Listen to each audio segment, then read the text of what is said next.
వందనాలు.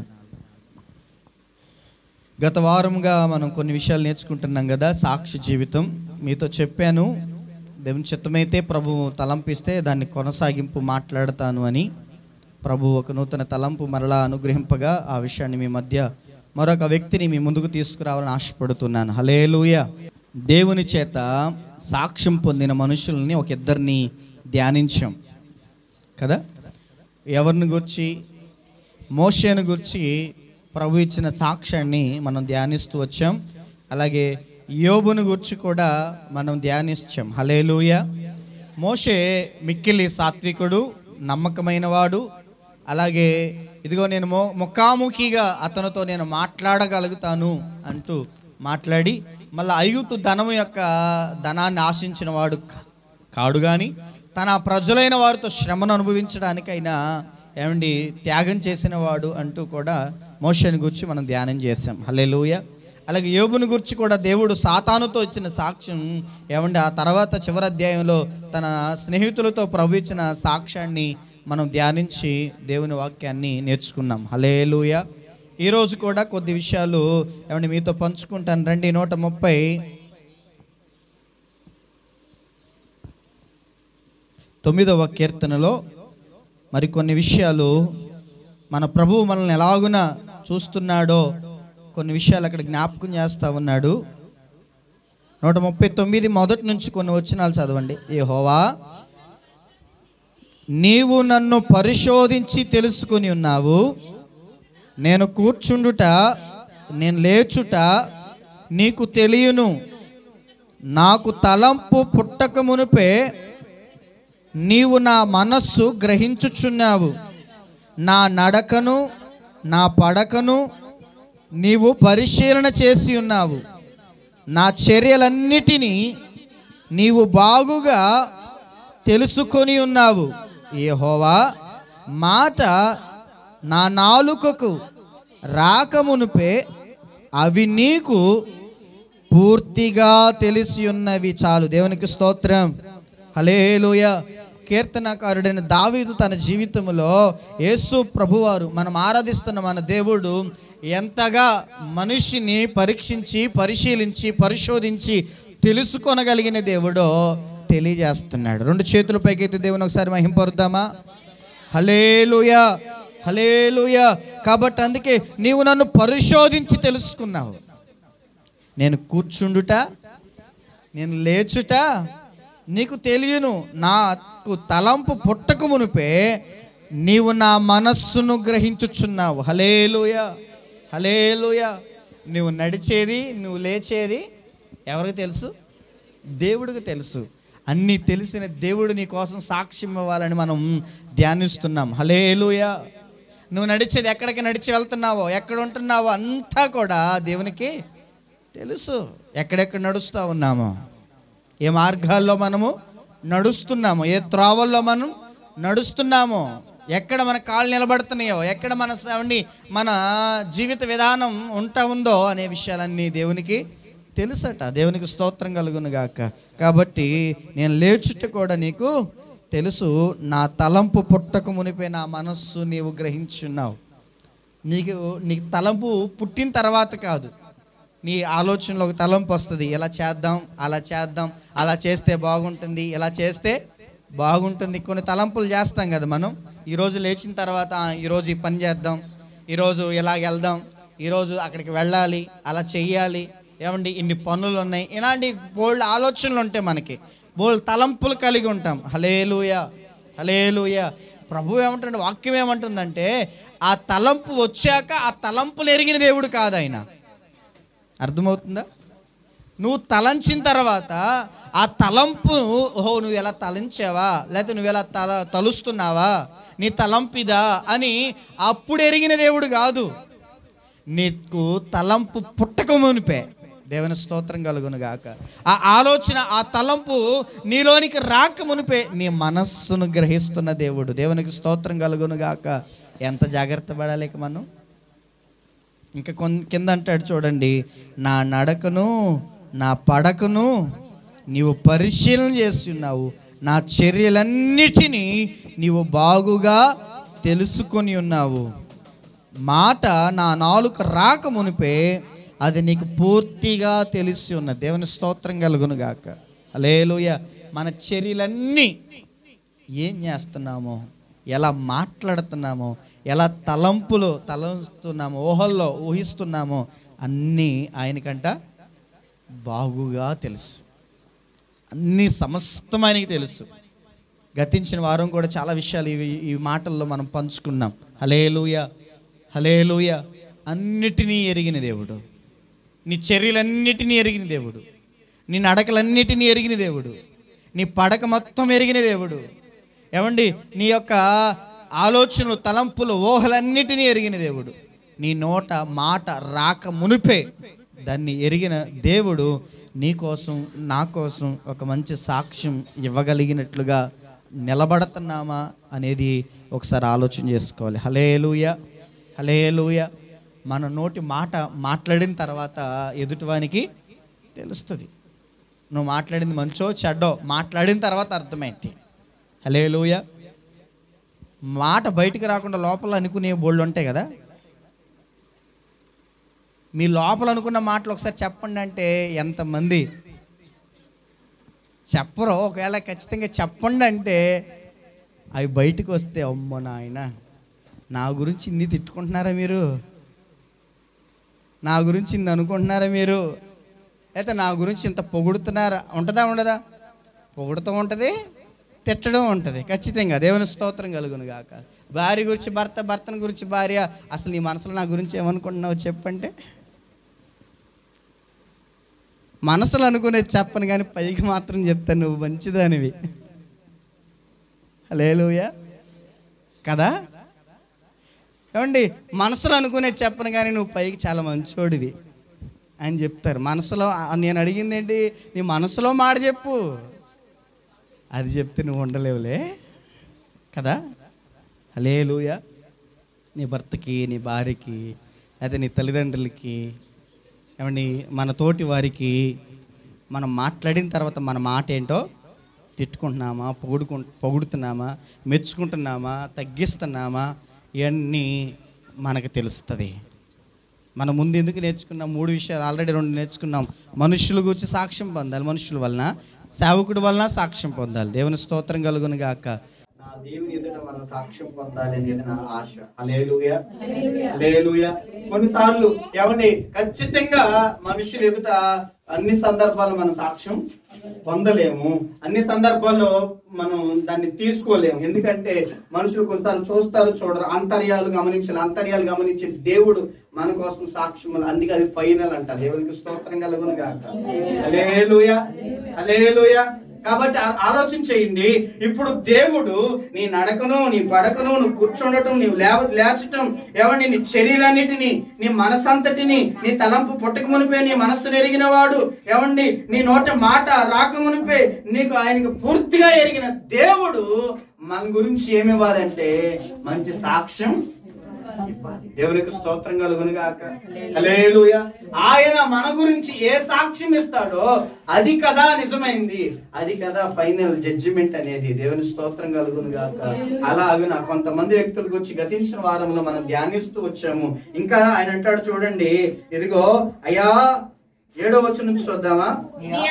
నీ ఆత్మ యొద్ద నుండి నేను ఎక్కడికి పోవుదును, నీ సన్నిధి నుండి నేను ఎక్కడికి పారిపోవుదును, నేను ఆకాశమునకు ఎక్కినను, నీవు అక్కడనూ ఉన్నావు, నేను పాతాళమందు పండుకొనినా నీవు అక్కడనూ ఉన్నావు, నేను వేకు రెక్కలు కట్టుకుని సముద్ర దిగంతములలో నివసించినను, అక్కడను నీ చేయి నన్ను నడిపించు, నీ కుడి చేయి నన్ను పట్టుకొని, అంధకారము నన్ను మరుగు చేయును, నాకు కలుగు వెలుగు, రాత్రి వలె ఉండున అని నేను అనుకొనిన ఎడల చీకటి అయినను నీకు చీకటి కాకపోవును, రాత్రి పగటి వలె నీకు వెలుగుగా ఉండును, చీకటియు వెలుగును నీకు ఏకరీతిగా ఉన్నవి చాలు. దేవుని స్తోత్రం కలుగును గాక. హల్లెలూయా, హల్లెలూయా.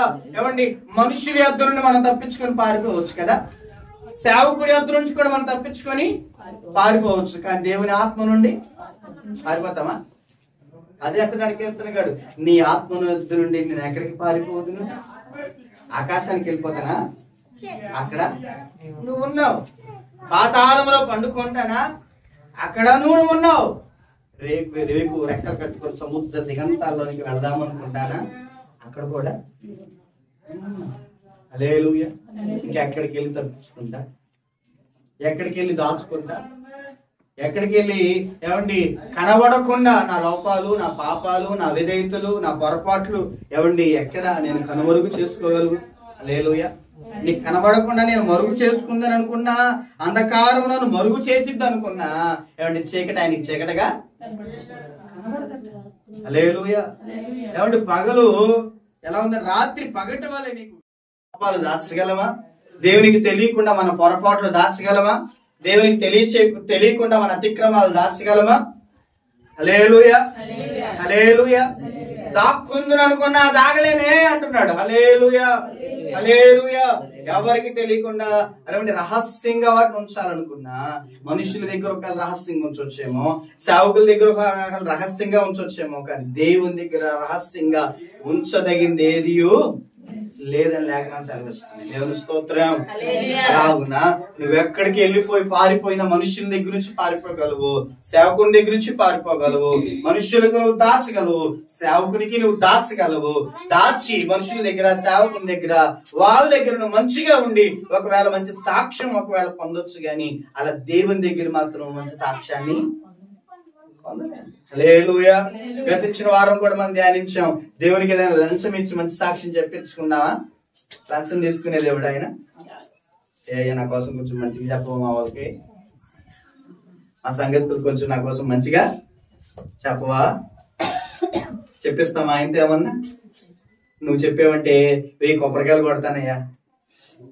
నా గురించి కొంచెం మంచిగా చెప్పేవంటే 1116 చదివేస్తానయ్యా. నా గురించి కొంచెం మా పాస్టర్ గారికి కొంచెం మంచిగా చెప్పవా? మా పాస్టర్ గారు నన్ను అభినందించాలి, పాస్టర్ గారు నన్ను పొగడాలి, చెప్పించగలమా దేవునితో? హల్లెలూయా, హల్లెలూయా. మనుషుల దగ్గర ఒకవేళ చెప్పిస్తామేమో లంచం ఇచ్చి, ఏమండి అన్యాయాన్ని న్యాయంగా, న్యాయాన్ని అన్యాయంగా సాక్ష్యంగా చెప్పించి జడ్జిమెంట్ ఇప్పిస్తావేమో. దేవుని స్తోత్రం కలుగునుగా. హల్లెలూయా. కానీ దేవుని దగ్గర పప్పులు ఉడకవు. హల్లెలూయా. దేవుని దగ్గర అలాంటివి ఉడకో. దేవుడు నువ్వు ఎలా ఉన్నావో నిన్ను బట్టి సాక్ష్యం ఇస్తాడు. ఆయన ఎదుట నువ్వు ఎలా జీవిస్తున్నావో దాన్ని బట్టి మన మీద ఆయన సాక్ష్యం పలుకుతాడు. హల్లెలూయా. కాబట్టి ఆయన ఎదుట నువ్వు ఎలా ఉన్నావు అనేది ఒకసారి పరీక్ష చేసుకో. ఆయన ఎదుట నీ నడక ఎలా ఉందో పరీక్ష చేసుకో. ఆయన ఎదుట నీ ప్రవర్తన ఎలా ఉందో పరీక్ష చేసుకో. ఆయన ఎదుట నీ మాట ఎలా ఉందో పరీక్ష చేసుకో. హల్లెలూయా. ఏమండి ఇద్దరు అమ్మలు గుంపుల దగ్గర కొంచెం గొడవాడుకుంటారంట. ఏమండి ఇద్దరు తల్లులు ఏం చేస్తున్నారు? మాట్లాడుకుంటున్నారు పంపు దగ్గర. ఏదో మా తేడా వచ్చి అనుకుంటుంటే ఎప్పుడు ఏమా అనాల్సిన మాట్లాడుతుంది, ఆమా అనాల్సిన మాట్లాడుతుంది. ఇద్దరు అసలు ఎక్కడ తగ్గకుండా నువ్వెంత అంటే నువ్వెంత అన్నట్టుగా ఏమంటే మాటల యుద్ధం జరుగుతుంది. ఈలోపు పాస్టర్ గారు కనపడ్డాడు. పాస్టర్ గారు కనపడగానే ఒక తల్లి, సర్లే నువ్వు అనేదానివి నేను పడేదాన్ని అనుకోలే అంటుందంట. హల్లెలూయా. ఏమంటుందండి? పాస్టర్ గారిని చూడగానే ఒక తల్లి ఏమంటుంది? నువ్వు అనేదానివి నేను పడేదాన్ని కాబట్టి అనుకో నీకే ఉంటారులే, నువ్వు అన్నయ్య నీకే తగులుతేలే, నువ్వు అనుకో అన్నట్టుగా అంటుందంట. ఎదుట ఆమెకు అర్థం కాల. ఇదేంటి ఇప్పుడు దాకా మాటకు మాట అంది, ఇప్పటి వరకు మాటకు మాట యుద్ధం చేసింది, ఇప్పటి వరకు నేను ఏంటంటే అవన్నీ అసలు ఎక్కడ తగ్గకుండా మాట్లాడింది, ఇప్పుడేంటి నువ్వు అనేదాన్ని నేను పడేదాన్ని అనుకో అంటుంది తప్ప ఏంటో అర్థం కావట్లేదని చూస్తే ఆమెకు కూడా ఎవరు కనపడ్డారు? పాస్టర్ గారు కనపడ్డాడు. హల్లెలూయా. ఎవరు పాస్టర్ గారు కనపడేసరికి ఆహా ఇదా సంగతి. పాస్టర్ గారు వచ్చేసరికి వెంటనే మాటల యుద్ధం మానేసి సరే అనుకోలే అన్నట్టుగా మాట్లాడుతుంది అని చెప్పేసి అనుకుంది. దేవుని స్తోత్రం కలుగునుగా. అర్థమవుతుందా? ఈరోజు ఒకసారి ఆలోచన చేయండి. పాస్టర్ గారికి కనబడితే అలాగా పాస్టర్ గారికి తెలియకుండా మన మాట కప్పు పెంచుకుందాం అనుకుంటే ఎక్కువ. పాస్టర్ గారికి కనబడకుండా మన లోపాలు దాచిపెట్టుకుందాం అనుకుంటే కాదు. ఒకవేళ పాస్టర్ గారి దగ్గర లేకపోతే ఒకవేళ మనుషుల దగ్గర దాన్ని అలా దాచిపెట్టి నువ్వు జీవించడం నేర్చుకుంటే అదేమవుతుందో తెలుసా? నటన అవుతుంది.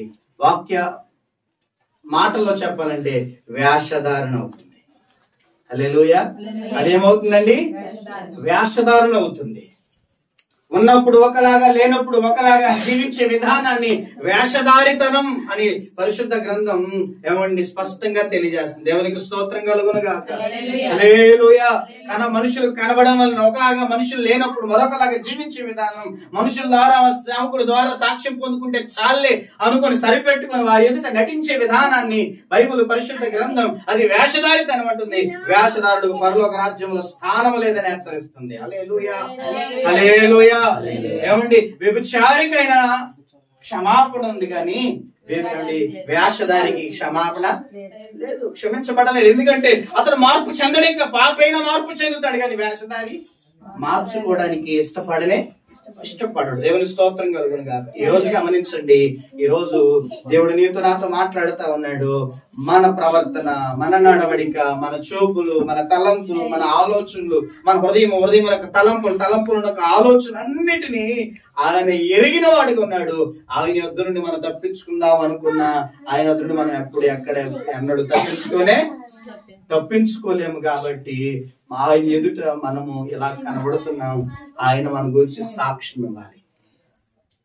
అలా సమస్తమును పరిశీలించి తెలుసుకున్న దేవుడు నీ కోసం నా కోసం ఒక మంచి సాక్ష్యం ఇవ్వగలిగినట్లుగా మనం బ్రతకగలగాలి. హల్లెలూయా. హల్లెలూయా. ఏమండి ఇక్కడ ఏమంటున్నాడు అంటే, ఇదిగో దావీదు అలా తెలియజేస్తున్నాడు. ఆ దావీదు అలా ఉన్నాడు గనకే, హల్లెలూయా, ఏమండి దావీదు అలా ఆలోచన కలిగి ఉన్నాడు కనుకే అలా దేవుడు నన్ను చూస్తున్నాడు. మనుషులు చూడకపోయినా, నా తండ్రి చూడకపోయినా, నా అన్నదమ్ములు నన్ను చూడకపోయినా, హల్లెలూయా, ఎవరు నన్ను చూడకపోయినా, ఎవరు నన్ను పట్టించుకోకపోయినా, ఎవరితో నన్ను పరీక్ష చేసుకుపోయినా, ఎవరు నా మీద కనుదృష్టి వేసి అసలు ఎలా ఉన్నారు ఏంటో అది గమనిద్దామని చూడకపోయినా, దేవుడు నన్ను చూస్తున్నాడు. దేవుడు నా నడకను, నా పడకను ఎరిగిన వాడు. దేవుడు నన్ను పరిశోధించి తెలుసుకుంటున్నవాడు. దేవుని సన్నిధి నుంచి నేను ఎక్కడికి పారిపోలేను.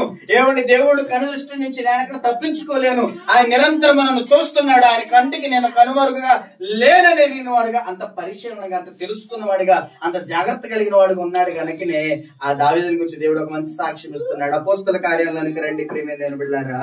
అపోస్తల కార్యములు 13వ అధ్యాయంలో 22వ వచనం ఒకసారి చదువుతారా? అపోస్తల కార్యములు అతనిని తొలగించి దావీదును వారికి రాజుగా ఏర్పరిచింది. మరియు ఆయన నేను యెష్షయి కుమారుడైన దావీదును కనుగొంటిని. అతడు నా ఇష్టానుసారుడైన మనుషుడు, అతడు నా ఉద్దేశములన్నీ నెరవేర్చునని చెప్పి అతని గురించి సాక్ష్యం ఇచ్చాను. హల్లెలూయా.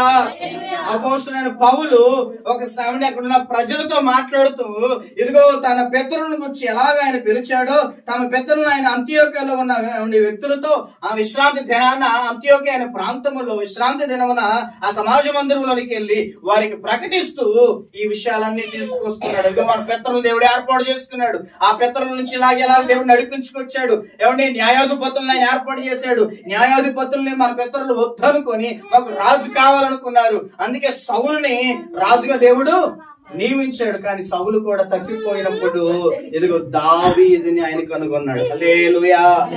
హల్లెలూయా. దావీదుని కనుగొంటిని, అతడు నా ఇష్టానుసారుడైన వాడు. హల్లెలూయా. నా ఇష్టానుసారమైన మనుష్యుడు. ఆ మాటను మనం ఎలా చదువుతాం? అతడు నా హృదయానుసారుడు. దేవునికి స్తోత్రం.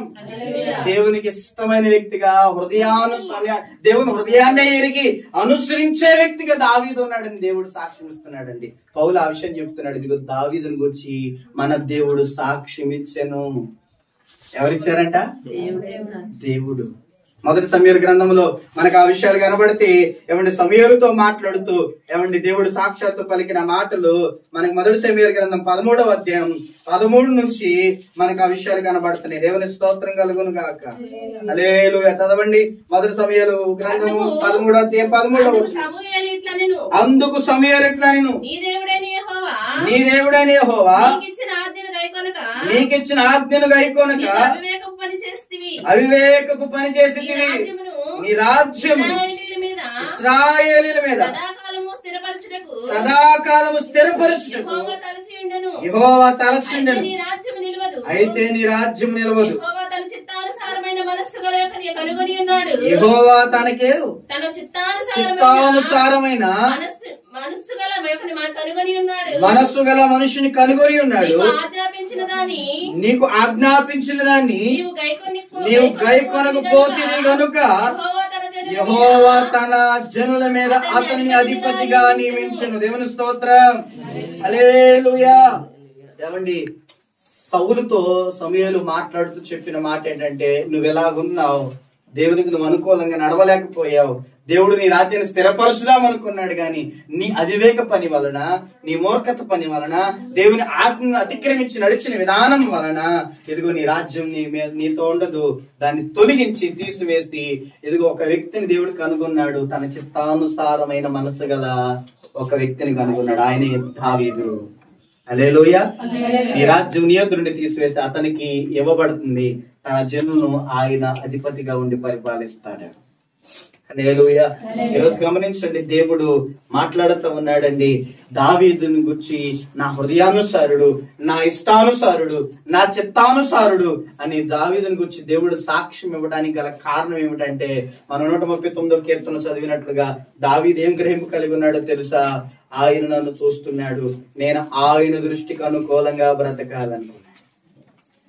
ఆయన నన్ను పరిశోధించి తెలుసుకునే దేవుడు గనక మనుషులకు అనుకూలంగా కాదు, ఏమండి మరొక వ్యక్తులకు అనుకూలంగా కాదు, నేను నా దేవునికి అనుకూలంగా, నా దేవుని చిత్తానుసారంగా నేను నడవాలి అన్న ఆలోచన కలిగిన వాడు. హల్లెలూయా.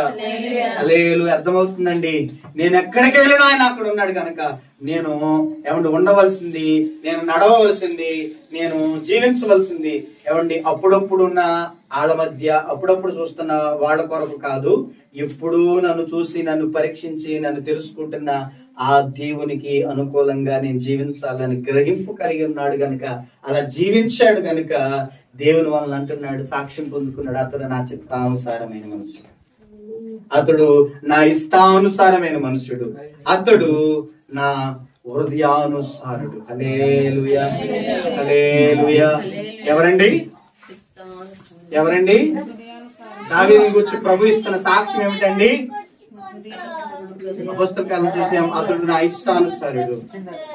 ఏమండి ఇక్కడ అంటున్నాడు, అతడు నా చిత్తము నెరిగిన వాడు, నా చిత్తాన్ని అనుసరించి నడిచిన మనస్సు గలవాడు. హల్లెలూయా. దావీదుని గురించి దేవుడు అంత మంచి సాక్ష్యం ఇస్తున్నాడు. దావీదుని గురించి మంచి సాక్ష్యం ఇస్తున్నాడు. నా హృదయం నెరిగి, నా ఆలోచన ఎరిగి, నా మనస్సు నెరిగి నడిచేవాడు దావీదు. మనం మన మనస్సుకు తగినట్లుగా, మన ఆలోచనకు తగినట్లుగా, మనకు వచ్చిన తలంపులకు తగినట్లుగా, మన కోరిక తగినట్లుగా మనము నడుస్తాం. కానీ దావీదు ఎలా నడిచాడని దేవుడు సాక్ష్యం ఇస్తున్నాడు. నా మనస్సుని ఎరిగి, నా హృదయాన్ని ఎరిగి, నా చిత్తాన్ని ఎరిగి, నా చిత్తానుసారంగా నడిచిన వాడు దావీదు అని సాక్ష్యం ఇస్తున్నాడు. హల్లెలూయా. ఎందుకు అలా మారాడయ్య అంటే, దావీదు గ్రహించింది ఒకటే, దేవుడు నన్ను చూస్తున్నాడు, దేవుని ఎదురు నేను పారిపోలేను, దేవునికి నేను కనుమరుగేది చేయలేను, దేవునికి నేను దాచగలిగింది ఏది లేదు. ఆయన నన్ను పరిశోధించి, పరిశీలించి, పరీక్షించి మరీ తెలుసుకుంటున్నప్పుడు నేను ఆయనకి దాచేది ఉండదు కనుక నేను ఆయనకు అనుకూలంగా బతకాలనుకుంటున్నాను. అందుకే ఇక్కడ అలాంటి గొప్ప సాక్ష్యం పొందుతున్నాడు. చూడండి, 1 రాజుల గ్రంథం 5వ అధ్యాయంలో కూడా 5వ వచనంలో ఎలాంటి ఒక మాట తెలియజేస్తున్నాడు. 1 రాజుల గ్రంథం 15వ అధ్యాయం 5వ వచనం. 1 రాజులు 15:5. దావీదు నిమిత్తము అతని తర్వాత 4వ వచనం కూడా చదువుదామా? దావీదు హిత్తీయుడైన ఊరియా సంగతి తప్ప తన జీవిత దినములు యెహోవా దృష్టికి యథార్థముగా నడుచుకొనుచు యెహోవా అతనికిచ్చిన ఆజ్ఞలలో దేని విషయమందును తప్పిపోకుండెను గనుక దావీదు నిమిత్తము అతని తరువాత అతని కుమారుని నిలుపుటకును యెరూషలేమును స్థిరపరచుటకును అతని దేవుడండి యెహోవా యెరూషలేమునందు దావీదునకు దీపముగా అతనికి ఉండనిచ్చెను. దేవుని స్తోత్రం, హల్లెలూయా. చూడండి, దేవుడే సాక్ష్యం ఇస్తున్నాడు. ఉరియా విషయంలో తప్ప మరి దేని విషయంలో యెహోవా దృష్టికి అతనికి విరోధముగా ఉండలా. ఉరియాని చంపించటం వలన ఆ ఒక్క కారణం చేత ఇదిగో నా విషయంలో అతడు తప్పిపోయాడు, కానీ మిగతా అన్ని విషయాలు అతడు నా చిత్తానుసారుడు, నా హృదయానుసారుడు, నా ఆలోచన ఎరిగినవాడు, నా మనస్సుని ఎరిగినవాడు. హల్లెలూయా, హల్లెలూయా. కొంతమంది ఉంటారండి, పాస్టర్ గారు అసలు చెప్పక మునిపే వెంటనే ఏమండి పాస్టర్ గారు మనసులో ఉన్నది కొంతమంది విశ్వాసులు స్టూడెంట్స్ ఉంటారు. ఇప్పుడు ఏమండి బాగా సేవకుడికి అనుసంధానంగా ఏమంటే దగ్గరగా ఉండిపోయి కొంతమంది ఉంటారు. హల్లెలూయా. మన పెద్దయ్య గారికి కిరీటి అలాగా, మీకు అర్థమవడానికి చెప్తా, దేవుని స్తోత్రం కలుగును గాక. పెద్దయ్య గారికి కిరీటి అలాగున్నాడు. ఇక నాన్నగారు మనసులో ఆలోచన వస్తుంది అని అంటే ఇక ఆలోచన ఎరిగేయగలడు. కొన్నిసార్లు పాస్టర్ గారు ఎలా చెప్పాలనుకుంటున్నాడు, ఇలా చేయమన్నా అనుకుంటున్నాడు, చేసేస్తారు. కొన్నిసార్లు అసలు పాస్టర్ గారి నోట్ అంటే దైవశాఖ నోట్ అంటే రాగానే వెంటనే అయ్యా అలాగేనయ్యా అని చెప్పేసి చేసేస్తాడు.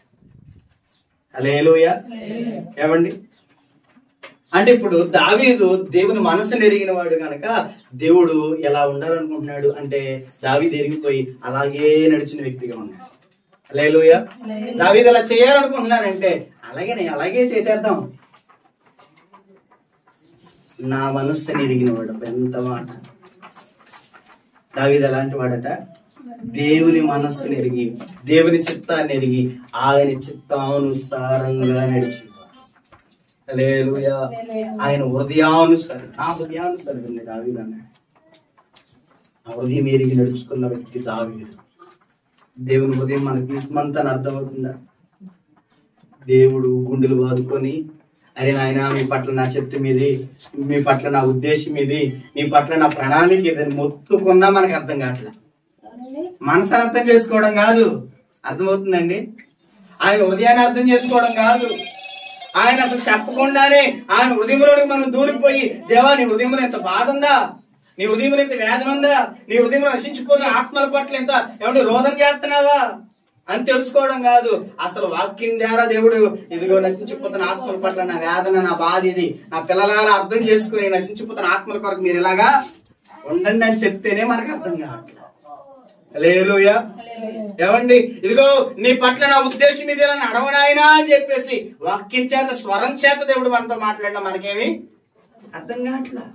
నువ్వెలా భక్తి చేయాలి, నువ్వెలా పరిశుద్ధంగా ఉండాలి, నువ్వెలా యథార్థంగా ఉండాలి, నా పట్ల నీ ఉద్దేశం ఇది, పరిశుద్ధులొకటికే మిమ్మల్ని పిలిచాను, అలా ఉండండి అని దేవుడు తన చిత్తాన్ని ఎవడు బయలుపరుస్తూ ఉంటేనే, తన చిత్తాన్ని వాక్యపు వెలుగులో మనతో వారం మాట్లాడుతూ ఉంటేనే ఆయన చిత్తము, ఆయన మనస్సు ఇదిగో వాక్యపు వెలుగులో తెలియజేస్తుంటే ఆ వాక్యాన్ని విని కూడా ఆ వాక్యాన్ని అనుసరించి నడవట్లా. కానీ దావీదు ఆయన హృదయమేంటో ఎలా ఉంటుందో, దేనికోసం ఆయన బాధపడతాడో, దేని విషయంలో ఆయన సంతోషపడతాడో, ఏ విషయంలో ఆయన గంతులేస్తాడో, ఏ విషయంలో ఆయన ముచ్చటపడతాడో, దావీదు హృదయాన్ని దేవుని హృదయాన్ని దేవుని మనసుని ఎరిగేసి తెలిసేసుకొని అలా నడిచిన వాడు దావీదు. హల్లెలూయా, హల్లెలూయా. నీవు నేను కూడా అలా మారాలు ప్రభాషపడుతున్నాడు. నీవు నేను కూడా దేవుని యొద్ద ఇదిగో నాకు ఇష్టమైన బిడ్డలు వీళ్ళు అని సాక్ష్యం ఇవ్వగలిగినట్లుగా జీవించాలని దేవుడు కోరుకుంటున్నాడు. హల్లెలూయా. నీ గురించి ఏమైనా నాకు ఇష్టమైన కుమార్తె, ఏమైనా నాకు ఇష్టమైన కుమారుడు, ఏమండి ఇదిగో ఏమేలాగా నా కొరకు ఏమండి నా మనస్సుని ఎరిగి నడుచుకునే వ్యక్తి అని దేవుడు మన కోసం సాక్ష్యం. దావీదు గురించి దేవుడు అలాంటి గొప్ప సాక్ష్యం ఇస్తున్నాడు. అపొస్తలుల కార్యములో పౌలు ప్రకటించిన సువార్తలు మనం విన్నాం. సమూయేలుతో దేవుడు మాట్లాడిన మాట మనం విన్నాము.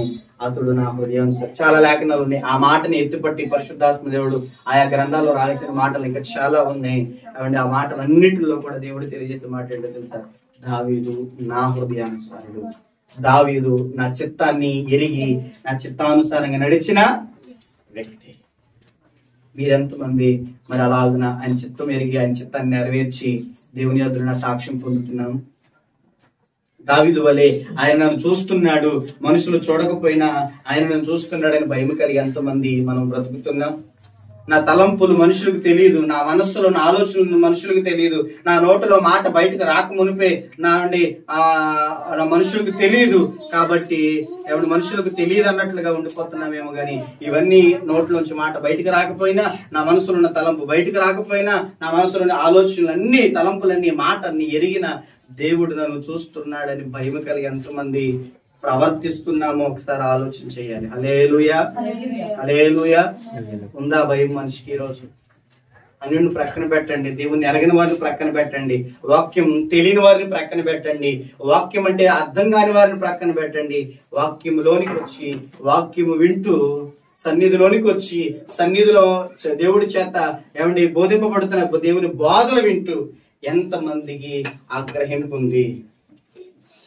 రెండు చేతులు ఒకసారి దేవుని మహింపరుద్దాం. హల్లెలూయా. ఏమండి, ఎంతమందికి ఆగ్రహింపు ఉంది? దేవుడు నన్ను చూస్తున్నాడు, నేను మాట మాట్లాడకూడదు, దేవునికి తెలుసు నేను ఎలా నడవకూడదు, దేవునికి విరుద్ధమైన, దేవుని చిత్తానుసారం కాండి, దేవుని మనసును గాయపరిచే, దేవుని మనసును నొప్పించేది నేను చెయ్యను, అది నాకు మంచిది కాదని ఎంతమంది దావీదు వలె మనం ఎరిగి నడుచుకుంటున్నాం. హల్లెలూయా. దేవుడే సాక్షించాడు, ఉరియా విషయంలో తప్ప అసలు ఏ విషయంలో కూడా నన్ను ఆయన బాధపడల. హల్లెలూయా. ఆ ఒక్క విషయంలో తప్ప దావీదు మరి ఏ విషయంలో నన్ను గాయపరచల, నన్ను బాధ పెట్టల, నా చిత్తాన్ని అనుసరించి, నా హృదయాన్ని అనుసరించే నడుచుకున్నాడు అంటున్నాడు. హల్లెలూయా. ఈరోజు ఒక్కసారి దేవుని సందులో ఉన్న బిడ్డలారా, దేవుని సంధికి వస్తున్నాం, దేవుని మాటలు వింటున్నాం, ఆ మాటలను బట్టి మనం నడవకపోతే ప్రయోజనం ఏమి? ఎన్ని సందేశాలు విన్నా మార్పు లేకపోతే వ్యర్థమే కదా. హల్లెలూయా. కొన్నిసార్లు అంటే అందుకే అన్నాను, కొన్నిసార్లు మనం ప్రభు మనతో మాట్లాడిన మాట, మీరు నాతో మాట్లాడండి అని మీరు అంటారు, కానీ మాట్లాడితే నా మాట చొప్పున మీరు నడవరు, నడుచుకోరు అన్న సందేశంలో మనం చాలా వివరంగా దేవుని వాక్యం నేర్చుకున్నాం. హల్లెలూయా. ప్రభువా నాతో మాట్లాడు, నీ చిత్తం తెలియచేయి, నేను ఎలా జీవించాలో నీ ఉద్దేశం నాకు తెలియచేయని మనం దేవుడిని అడుగుతాం. దేవుడు మనతో మాట్లాడతాడు. ఆయన మాట్లాడితే మాట్లాడిన దానికి అనుగుణంగా మనము ప్రయోజనం ఉంటుందా? ఈ చెవితో విని ఈ చెవితో విడిచిపెట్టేసిన. కొన్నిసార్లు తిడతారు కదా తల్లిదండ్రులు, అరే చెప్పేదంతా ఏమవుతుందిరా. ఏమంటే ఇంటి దగ్గర తల్లిదండ్రులు బాధ కదా ఎన్నో పిల్లల విషయంలో, అవునా కదా? ఇన్ని చెప్తున్నాను, ఏమైపోతున్నారా? ఎంటనే ఏం చేస్తున్నావురా? పొరకెక్కుతుందా? ఇలా నీ చెబుతా విని మీరు ఎప్పుడు తిట్టలేదు మీ పిల్లల్ని? అయితే విన్నారా? మీరు తిట్టకపోతే మంచివాళ్ళు, కనీసం విన్నారా? అది తిట్టే వాళ్ళని విన్నారా? మాటిగా నేను 3 సార్లు తిట్టాను అన్నట్టుగా రావుతాను. హల్లెలూయా, హల్లెలూయా. ఏమంటే బుర్రకెక్కుతుందా? అర్థం అవుతుందా? చెప్పే ఏం చేస్తున్నావు? ఈ చెవితి నా చెవితి వదిలేస్తున్నావా అని నువ్వు నన్ను చూస్తున్నావన్న స్పృహ నాకుంది. నేనుండి నేను తప్పించుకో, నేనుండి నేను ఎక్కడికి పారిపోలేదు. నీ కన్నులు నన్ను చూస్తున్నా. నా అంతరంగాలను వెరిగిన దేవుడివి కాబట్టి నీ నుండి నేను తప్పించుకుందామని పరిగెట్టిన ప్రయాసే తప్ప ప్రయోజనం, నీ నుండి తప్పించుకుందామని ప్లాన్లు చేసిన ప్లాన్లన్నీ నిష్ప్రయోజనమే కానీ ఏది వర్కౌట్ అవ్వదు అని నాకు అర్థమైంది అంటున్నాడు చివరికి. దేవుని స్తోత్రం కలుగునుగా. అందుకే అలా జీవించిన వాడు ఉన్నాడు కనుకనే దేవుని సాక్ష్యం పొందుతున్నాడు. హల్లెలూయా, హల్లెలూయా. నీకు ఆ గ్రహింపు లేకపోతే నా ప్రియ దేవుని బిడ్డలారా, ఎన్ని వాక్య సందేశాలు విన్నా, ఎంత మంచి సంఘానికే మనం నడిపించబడతా ఉన్నా, మనకు ఆ గ్రహింపు లేకపోతే, దేవుని హృదయాన్ని మనం ఎరగకపోతే, దేవుని వేదన మనకు అర్థం చేసుకోకపోతే, దేవుడు దేని విషయంలో నీ విషయంలో చింతపడుతున్నాడు, దేని విషయంలో సంతోషపడుతున్నాడు, దేని విషయంలో దుఃఖపడుతున్నాడు, దేని విషయంలో ఆనందపడుతున్నాడు నువ్వు అర్థం చేసుకుని నడుచుకోకపోతే దేవుణ్ణి నువ్వు సంతోషపెట్టిన వ్యక్తి కాదు, దేవుని హృదయానుసారంగా నువ్వు నడిచిన వ్యక్తివి కాలేవు. ఇప్పుడు దేవుని హృదయాన్ని ఎరిగి నడుచుకోవాల్సిన అవసరం ఏముందండి? మాకు తెలిసిన భక్తులు మేము చేసుకుంటా పోతా ఉంటే సరిపోతా? లేదు లేదు. హల్లెలూయా. ఖచ్చితంగా దేవుని హృదయాన్ని మనము దేవుడు ఏమండి ఏ విషయంలో ఆనందపడుతున్నాడు, ఏ విషయంలో దుఃఖపడుతున్నాడో మనం ఎరిగి దుఃఖపడే వాటిని మనం అవాయిడ్ చేసే విధంగా ఉండాలి. ఏమంటే దేవుడు బాధపడే విషయాలు మనం అవాయిడ్ చేసే విధంగా ఉండాలి. దేవుణ్ణి ఆనంద పెట్టే, దేవుని హృదయాన్ని ఎరిగి నడుచుకునే వ్యక్తులంగా మారుదుము గాక. ఆమేన్. హల్లెలూయా. దగ్గర నుండి మన కోణం ఏమవ్వాలంటే, మనుషులు చూస్తున్నారా, పాస్టర్ గారు చూస్తున్నారా, ఇంకొకరు చూస్తున్నారా, భర్త చూస్తున్నాడా, భార్య చూస్తుందా, తల్లిదండ్రులు చూస్తున్నారా, ఏమండి పిల్లలు చూస్తున్నారా అనే కోణం నుండి దేవుడు చూస్తున్నాడు అనే కోణంలోకి వచ్చినము గాక. హల్లెలూయా. అర్థమవుతుందండి? ఈ సందేశాల ద్వారా దేవుడు చివరికి నిన్ను ఎలా మార్చాలనుకుంటున్నాడంటే, దేవుని ఎదురు నువ్వు సాక్ష్యం పొందే స్థాయికి వెళ్ళాలి. అలా పొందాలంటే ఆళ్ళు చూస్తున్నారనే విషయం పక్కన పెట్టేసి దేవుడు చూస్తున్నాడు అనే ఆలోచనలోకి నువ్వు రా. హల్లెలూయా. హల్లెలూయా. నా తలంపులు నా భార్యకి తెలియదు, నా తలంపులు నా భర్తకి తెలియదు అనే ఆలోచన నుండి నా తలంపులన్నీ ఆయన ఎరిగిన వాడు అనే స్థాయికి రా. హల్లెలూయా. రావాలి. హల్లెలూయా. అర్థమవుతుందండి? గమనించండి ఒకసారి. నేను ఊహించే ఊహలు, నా తలంపులు, నా ఆలోచనలు, ఏమండి నా ఇంట్లోకి తెలీదు, పర్వాలేదులే అమ్మాయా, తప్పించుకున్నా, అమ్మాయా నాకు ఏ బాధ లేదు అనే స్థాయి నుండి ఎక్కడికి వెళ్ళాలంట? ఎక్కడికి వెళ్ళాలంట? అమ్మకి పెట్టండి తర్వాత. హల్లెలూయా. హల్లెలూయా. ఏమండి ఏమీ వాళ్ళకి తెలియదు, వీళ్ళకి తెలియదు అనే ఆలోచన స్థాయి నుండి ఏమండి అన్ని చూస్తున్న దేవుడు ఉన్నాడు, ఆయనకు తెలుసు అనే ఆలోచన వైఖరిలోకి మనం వస్తేనే మనం మారడానికి అవకాశం ఉంది. లేకపోతే నువ్వు మారనే ఎందుకో తెలుసా? నువ్వు ఆల్రెడీ దేనికి అలవాటు పడ్డావంటే వేషధారణకి అలవాటు పడిపోయావు. దేనికి అలవాటు పడిపోయావు? వేషధారణ అంటే ఏంటి? నటించడానికి అలవాటు పడిపోయావు. మనుషుల దగ్గర నటించడానికి అలవాటు పడిపోయావు. మనుషుల దగ్గర మెప్పు పొందుకోవడానికి అలవాటు పడిపోయావు. మనుషుల దగ్గర ఘనత పొందుకోవడానికి అలవాటు పడిపోయావు. మనుషుల దగ్గర పేరు పొందుకోవడానికి అలవాటు పడిపోయావు.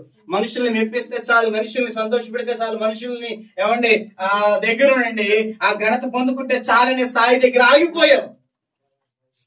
అక్కడ ఆగిపోయావు కనుక దేవుడు ఏమాత్రం అమ్మా నీ గురించి నా గురించి సాక్ష్యం ఇవ్వడే. ఎందుకో తెలుసా? నీ స్థాయి ఎక్కడ వరకు వచ్చిందంటే మనుషులు చూసి మనుషులు చెప్తే చాలన్న స్థాయికి ఆగిపోయావు గనక ఇక దేవుడు చూస్తాడు, దేవుడు పట్టించుకుంటాడు, దేవుడు లెక్క అడుగుతాడు, దేవుడు ఏమండి ఎలాగా తలవెత్తాడు, ఎలాగ జీతం ఆయన దగ్గర ఉందంట తీసుకొని వస్తాడంట, ఇస్తాడంట, ఇక ఇవన్నీ మనకి అవసరం లేదు ఇక. హల్లెలూయా. కాబట్టి అలా కాదు, ఆ భక్తి నువ్వు చేస్తే నీకు దేనికి పనికిరాదు. అలాంటి భక్తి నువ్వు చేస్తే భూమి మీదే నిలిచిపోతావు. నీ మరణించిన తర్వాత ఎందుకు కూడా మనం నేర్చుకున్నాం కదా, నీ మరణం తర్వాత నీ గతి నరకమే. హల్లెలూయా. ఎందుకంటే తెలుసా? వేషధారికి ఎక్కడ లేదు పరలోకంలో చోటు లేదు. వాళ్ళకి తెలియట్లేదు, వీళ్ళకి తెలియట్లేదు, వాళ్ళకి కనుగొనలేదు, వీళ్ళకి కనుగొనలేదు అని మాత్రమే ఉండిపోయింది కనుక నీ ఆత్మ ఎదుగుదల అక్కడికే ఉండిపోయింది, నీ పరిధి. కాబట్టి అక్కడే ఉండిపోయింది. నీవు ఒక రోజు దేవుని చేత చేర్చబడే పరిస్థితిలోనికి వెళ్ళిపోతుంది. దేవుడు 50వ కీర్తన చదువుతాం.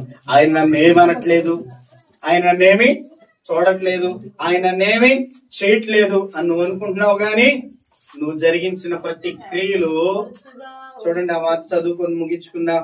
50వ కీర్తన. దేవుడు మాట్లాడుతున్నాడు. దేవుడు ఏం అనట్లేదులే, దేవుడు ఏం చూడట్లేదులే, నా ఇష్టం వచ్చినట్టు నేను నడిచిన, నాకు ఇష్టం వచ్చినట్టు నేను చేసిన, దేవునికి ఎవరిని చూసినా ఏమంటాడులే అన్నట్టుగా నువ్వు బ్రతుకుతున్నా. ప్రియమైన దేవుని బిడ్డలారా, సరే 50వ కీర్తన 21వ వచనం చూద్దాం. ఇట్టి పనులు నువ్వు చేసినను నేను మౌనినై ఉంటిని, అందుకు నేను కేవలము నీ వంటి వాడినని నీవనుకొంటివి. అయితే నీ కన్నుల ఎదుట ఈ సంగతులను నేను వరుసగా ఉంచి నిన్ను గద్దించదను. దేవుని మరుచువారులారా దీన్ని యోచించుకొనిడి. లేని యెడల నేను మిమ్మల్ని చీల్చివేయుదును, తప్పించువాడు ఎవడును లేకపోను. చాలు. హల్లెలూయా. హల్లెలూయా. దేవుని మర్చిపోతున్నావు, దేవుడు చూస్తున్నాడని మర్చిపోతున్నావు, దేవుడు వింటున్నాడని మర్చిపోతున్నావు, దేవునికి సమస్తము తెలుసని మర్చిపోతున్నావు, దేవుడు అనట్లేదులే ఏం కాదులే అన్నట్లుగా ఆలోచన చేస్తున్నావు. ఇటు పనులు చేసిన ఇటు పనులు పై వచనాల్లో ఉంటే తర్వాత మీ ఇంటికి చదువుకోండి. అన్యాయంగా ప్రవర్తించిన తప్పుతో భక్తిహీనతలో నువ్వు నడిచిన, భక్తిహీనులకు సహకరించిన, అలాగా లోక సంబంధంగా నువ్వు జీవించిన, దేవుడు నన్నేమి అనట్లేదు, నన్నేమి చేయట్లేదని నువ్వు అనుకుంటున్నావు. ఇటు పనులు చేసినా నేను నిన్నేమనట్లేదు, నీ వంటి వాటిని నువ్వు అనుకుంటున్నావు. కానీ నువ్వు చేసిన పనులన్నీ, క్రియలన్నీ వరుసగా పెట్టి నేను గర్దిస్తా, నీకు తప్పించేవాడు అప్పుడు కూడా. హల్లెలూయా. అర్థమవుతుందా బిడ్డలారా? హల్లెలూయా. నువ్వు ఇష్టం వచ్చినట్టు చేసిన దేవుడు ఏమనట్లా, నీకు ఇష్టం వచ్చినట్టు నడిచిన దేవుడు ఏమనట్లేదు నువ్వు అనుకున్నావేమో. కానీ వాటన్నిటిని ఒకరోజు వరుసగా పెట్టి లెక్క అడిగే రోజు అవుతుంది. నేను ఈ మాట ఎప్పుడు వాడతాను కదా, మీకు పాతదేం కాదు, కొత్తదేం కాదు, పాతదే. ఆయన లెక్క చూసేటప్పుడు మన డొక్క చింపుతాడు. ఏం చేస్తాడు? లెక్కలు వరుసగా పెడుతున్నాడు కదా.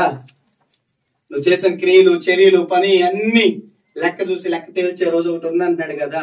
ఆ లెక్క తేల్చే రోజు నువ్వు ఎట్టాగే వేషధారి గుండి నటించడం అలవాటు చేసేసుకొని దేవుని పక్కన పెట్టేసి దేవుని మరిచిపోయి మనుషులు చూస్తున్నారు లేదా అదే కావాలన్నా, ఆశగా చూస్తున్నారు లేదా అదే కావాలన్నా, దేవుడు చూస్తున్నాడా లేదా నాకు అవసరం లేదు, ఆయన ఏమంటాడు నాకు అవసరం లేదు, ఆయన నా గురించి ఎలాంటి సాక్ష్యం ఇస్తాడు అది నాకు అనవసరం. అసలు మనుషులు, నా తోటి, నా ఇంటోళ్ళు, నా భర్త, నా భార్య, నా పిల్లలు, నా తల్లిదండ్రులు, లేకపోతే మా పాస్టర్ గారు, అయితే మా సంఘస్థులు, వాళ్ళు చూస్తున్నారు లేదా అంతవరకు ఆయన సరిపెట్టుకుంటే వరుసగా పెట్టి ఒక రోజు ఆయన ఏం చేస్తాడట? అందుకే లెక్కలు తేల్చే రోజున డొక్కలు చెప్పబడతాయో, లెక్కలు తేల్చిన రోజున బహుమానాలు పొందుకుంటామో ఒకసారి ఆలోచన చేద్దాం. బహుమానాలు కావాలా? డొక్క చెంపబడాలా? కావాలి అని కోరుకుంటమే కాదు, దానికి తగినట్లుగా నడవాలి. హల్లెలూయా. పరుగు పందులో పాల్గొంటా, గెలిస్తే నాకు బహుమానం వస్తుంది అని అనుకోవటం వేరు. దానిలో పాల్గొని అందరికంటే పరిగెట్టి ఉంటది ఆ గీత, దాన్ని రీచ్ అయితే ఇప్పుడు బహుమానం చెప్తారు. నేను పాల్గొనలేదైనా నాకు బహుమానం ఇవ్వండి, నేను పరిగెట్టలేదైనా బహుమానం ఇవ్వండి అంటే ఇస్తారా? ఏడదవుతుంది కదా, పిచ్చోడ్లాగా ఉన్నావు నువ్వు. గెలిచినోడికి ఇస్తారు కానీ గెలవనోడికి ఎందుకు ఇస్తారు? నువ్వేంటే ఇక్కడ మారం చేస్తావు చిన్నపిల్లలాగా అంటారు. హల్లెలూయా. అలాగే దేవుని ఎదుట నుండి ప్రతిఫలం పొందేటప్పుడు మంచి ప్రతిఫలం పొందాలి అనుకుంటే సరిపోదు. దేవుని ఎదుట మంచి బహుమానాలు పొందాలనుకుంటే వచ్చేవు. ఆ బహుమానాలు పొందే రోజున ఆ బహుమానాలు పొందగలిగినట్టుగా నీవు జీవించాల్సిన అవసరం ఉంది. హల్లెలూయా. దేవుని హృదయాన్ని ఎరిగి నువ్వు నడుచుకున్నప్పుడే, దేవుని మనసుని ఎరిగి నువ్వు నడుచుకున్నప్పుడే, దేవుడు చూస్తున్నాడని భయం కలిగి నువ్వు ప్రవర్తించినప్పుడే, దేవుడు సమస్తాన్ని ఆలోచనలు, తలంపులు, ఊహలు ఏమండి నీ నోట మాట రాకమునిపే ఎరిగిన వాడుగా ఏమండి నువ్వు నడుచుట, పండుకొనుట, కూర్చుంట, లేచుట సమస్తమండి అసలు ఏది ఆయనకి తెలియకుండా లేదన్న గ్రహింపు నువ్వు ఎప్పుడైతే వచ్చి అలా ఎప్పుడైతే నువ్వు నడుచుకుంటావో అప్పుడే నువ్వు దేవుని ఎదుట మెప్పు పొందగలవు, దేవుని ద్వారా సాక్ష్యం పొందగలవు, దేవుని రాజ్యంలోనికి వెళ్ళి ఆ బహుమతుల పీట మీద నిలబడినప్పుడు బహుమానాలు పొందగలవు. హల్లెలూయా. లేదంటే పొందలేము. అందుకంటున్నాడు, మరిచి వాళ్ళారా జాగ్రత్త, యోచించుకోండి. ఇలాగే ఉంటే గనక చీల్చి వేసేది నువ్వు, తప్పించువాడు ఒకడు. మా నాన్న ఉన్నాడు తెలుసా? ఏం చేస్తాడు మీ నాన్న? దేవుని దగ్గర నుంచి, దేవుని చేతిలో మీ నాన్న తప్పచ్చు కదా. మా అమ్మ ఉంది, మీ అమ్మ ఎందుకు పనికిరాదు. అక్కడ లెక్క అడుగుతుంది ఎవరు తెలుసా? సర్వాధికారి అని దేవుడు. మీ అమ్మ లెక్కలు కూడా తెలుపుతాడు ఆయన. మా అమ్మ ఉందండి కుదరదు, మా నాన్న ఉన్నాడంటే కుదరదు, మీ నాన్న లెక్కలు కూడా తెలుపుతాడు ఆయన. దేవుని స్తోత్రం కలుగును గాక. కాబట్టి అలాంటి పొప్పులు అక్కడ అవి కొడకో కనుక దేవుని యొద్ద నుండి సాక్ష్యం పొందే క్రమంలో మూడవది దావీదుని గురించి దేవుడు సాక్ష్యం ఇస్తున్నాడు. అతడు నా ఇష్టానుసారుడు, హృదయానుసారుడు, చిత్తానుసారుడు, నా మనసుని ఎరిగి నడిచిన వాడు. ఎందుకు అలా నడవగలిగాడంటే 139 కీర్తనంతా మళ్ళా మీరు చదువుకోండి. అలా గ్రహించిన వాడు ఉన్నాడు కనుకనే అలా నడిచాడు కనుకనే దేవుని గొప్ప సాక్ష్యం పొందాడు. అలాంటి గొప్ప సాక్ష్యం పొందే బిడలంగా మనమును ఉండాలని ప్రభు పేరట మీకు తెలియజేస్తూ ఉన్నాను. ఇక్కడ నుండి వాళ్ళు వీళ్ళు చూస్తున్నారు, తెలుసుకుంటున్నారనే స్థాయి నుండి దేవుడు చూస్తున్నారనే స్థాయికి ఎదిగిదుముగాక. వాళ్ళకి తెలిసిపోద్ది, వీళ్ళకి తెలిసిపోద్ది అనే స్థాయి నుండి దేవునికి తెలిసిపోయింది అనే స్థాయికి వచ్చుదుముగాక. హల్లెలూయా, హల్లెలూయా.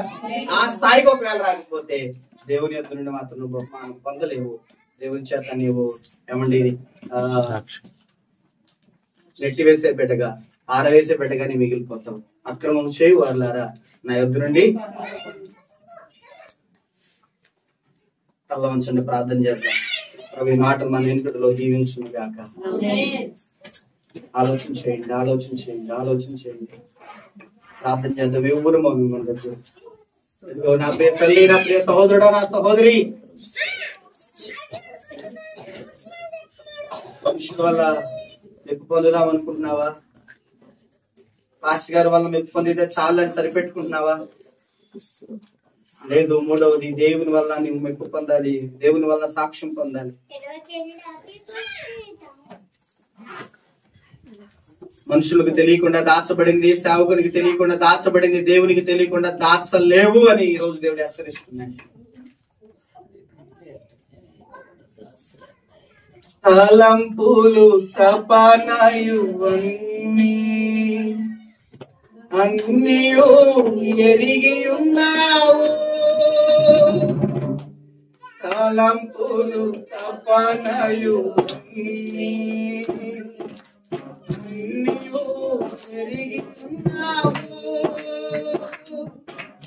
నడచినను అందుకున్నాను అయ్యా నీవెరిగి ఉన్నావు.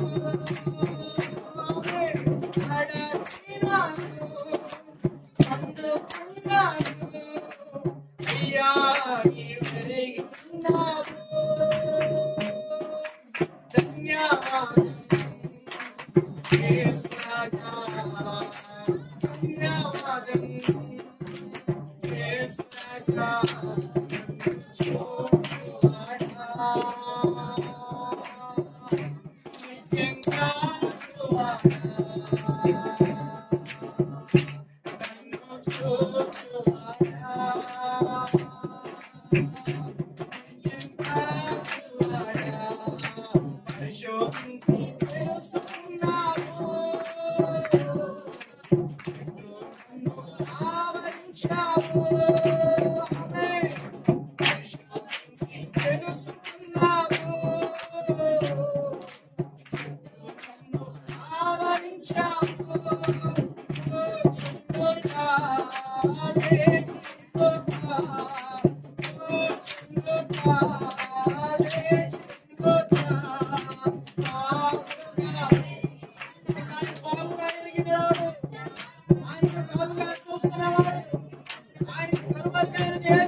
దావీదు తన జీవితంలో రాసుకున్న అనుభవం కీర్తన, నీవు నన్ను పరిశోధించి తెలుసుకుని ఉన్నావయ్యా.